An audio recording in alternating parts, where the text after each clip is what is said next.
Hi everyone, my name is Frano Livingston and welcome to the Fingerpicking Legacy Project. Now first, you might ask, what is the Fingerpicking Legacy Project? And it's what I came up with to do my part to make sure that this kind of music lives on. So it's actually my effort to make sure that the music of Tommy Emmanuel and Chet Atkins and Merle Travis and the music of many other great fingerpicking guitar players never dies. As many of you probably know, Tommy Emmanuel is my hero, role model, and someone I look up to in many ways, and not just musically. The first time I heard him play was on a DVD when I was just about 2 years old, and ever since I was captivated by his music, his presence, his way of telling stories, his jokes on the stage, and I knew that I want to be doing something like that in my life. As I got more and more into this kind of music and listened to an increasing number of fingerpicking guitar players, I thought, what is it about Tommy Emmanuel that stands out to me? It's not just that he's my favorite because I heard him first. There is something that he does better than everyone else. Then I started wondering what that is. And one of the reasons why I think he's so successful is his songwriting. His songs have beautiful melodies and harmonies that really get to your soul. They are composed and structured masterfully, and they stay in your head forever. So it's hard to pick out his best songs because there are so many and there are no bad ones, I think. The first songs that come to mind are, let's say, Those Who Wait.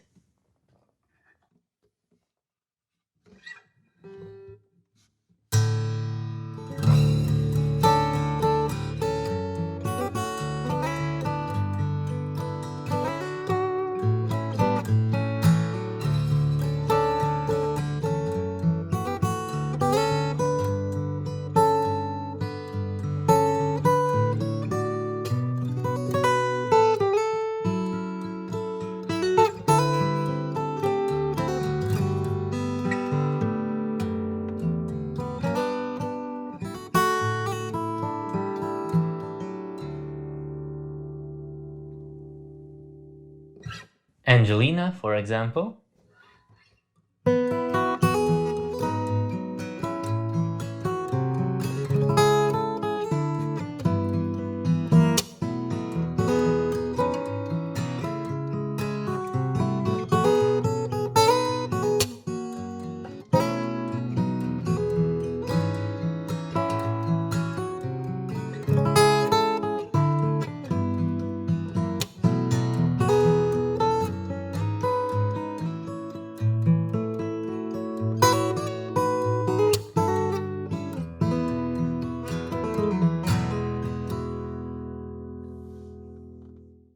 That's the Spirit.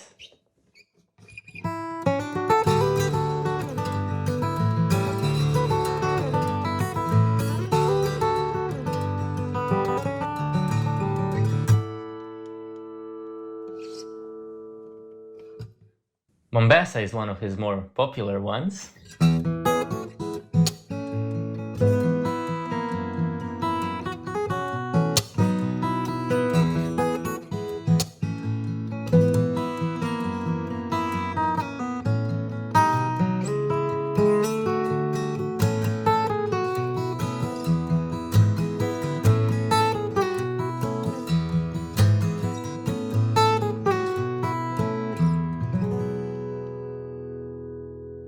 A song with a really touching melody is one he wrote for John Wayne, and it's called The Duke.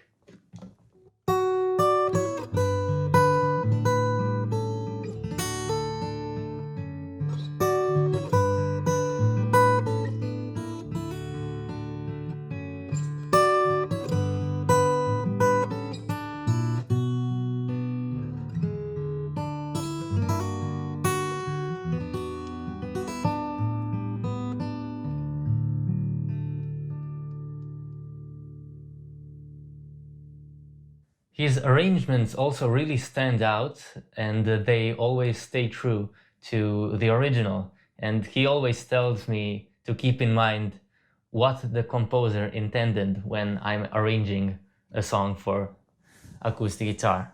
Some of his best arrangements are, of course, classical gas.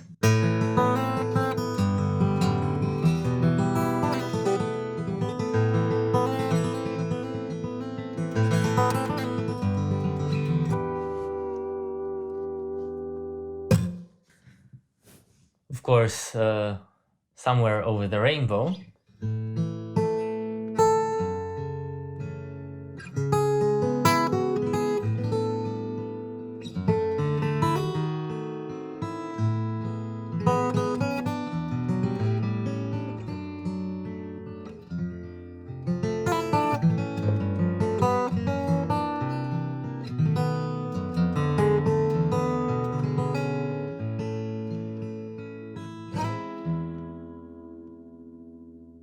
There's also Saltwater by Julian Lennon.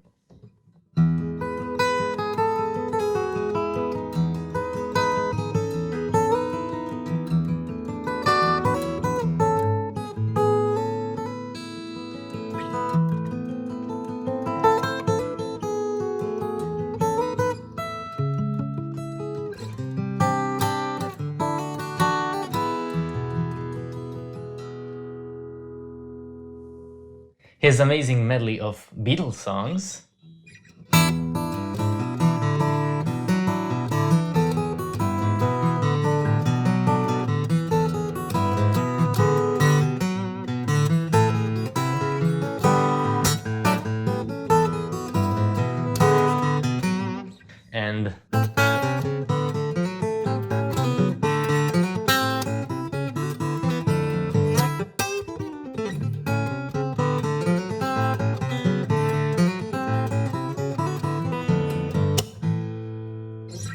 And many more.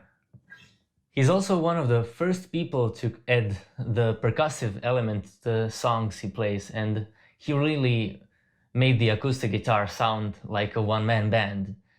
Anytime anyone does, that bit on stage where they're explaining how they play all these different parts or instruments at the same time, that's something Tommy came up with. For example, his arrangement of Blue Moon, so where you start with the...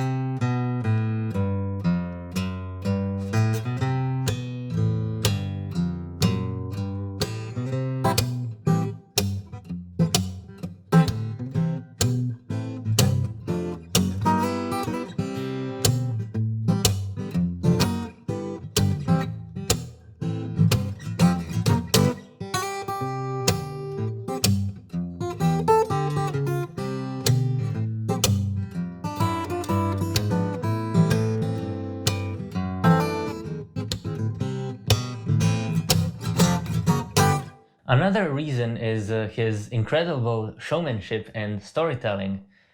His shows are like watching a movie, and a really good movie too. He takes you to so many places, makes you feel so many emotions with his songs and stories.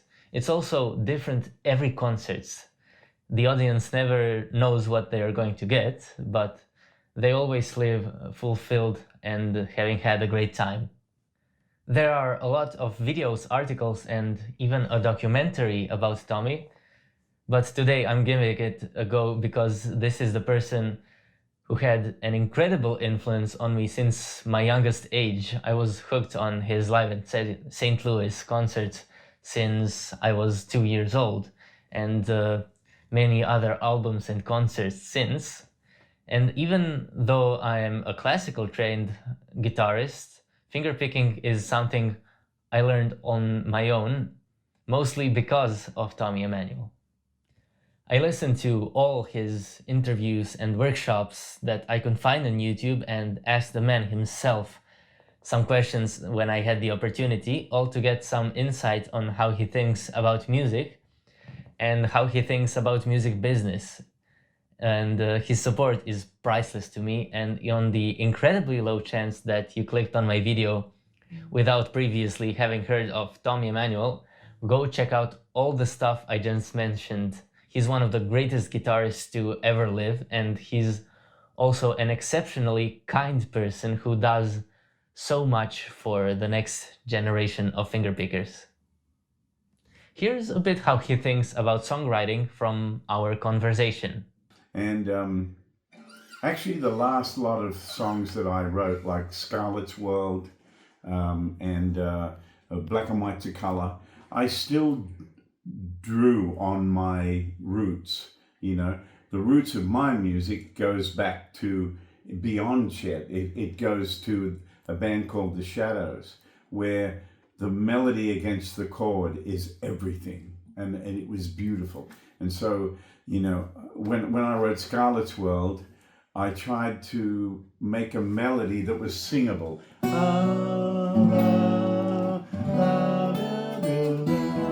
It's almost like a Russian classical song. Yeah, or a lullaby. Yeah, exactly. So I had to make it.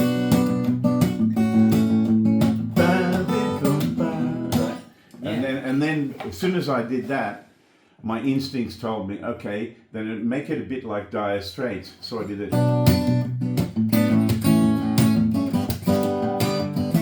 Right? So it's my way of making my melodic thing interesting and have a groove and all that stuff. I've been to basically all of the concerts that he ever played near where I live, and on stage he is always incredibly energetic. He always finds a way to make it different every time.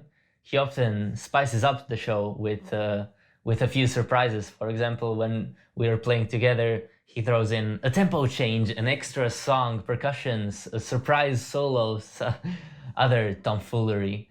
Here's a song that's probably the first one that I ever heard Tommy play. It was the opening song of his DVD live at the Sheldon Concert Hall in St. Louis. It's called Luttrell, and he named it after the place that his hero, Chet Atkins, was born in. I hope you enjoy.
I hope you enjoyed this song, and to support the Fingerpicking Legacy Project, all you need to do is like and share this video.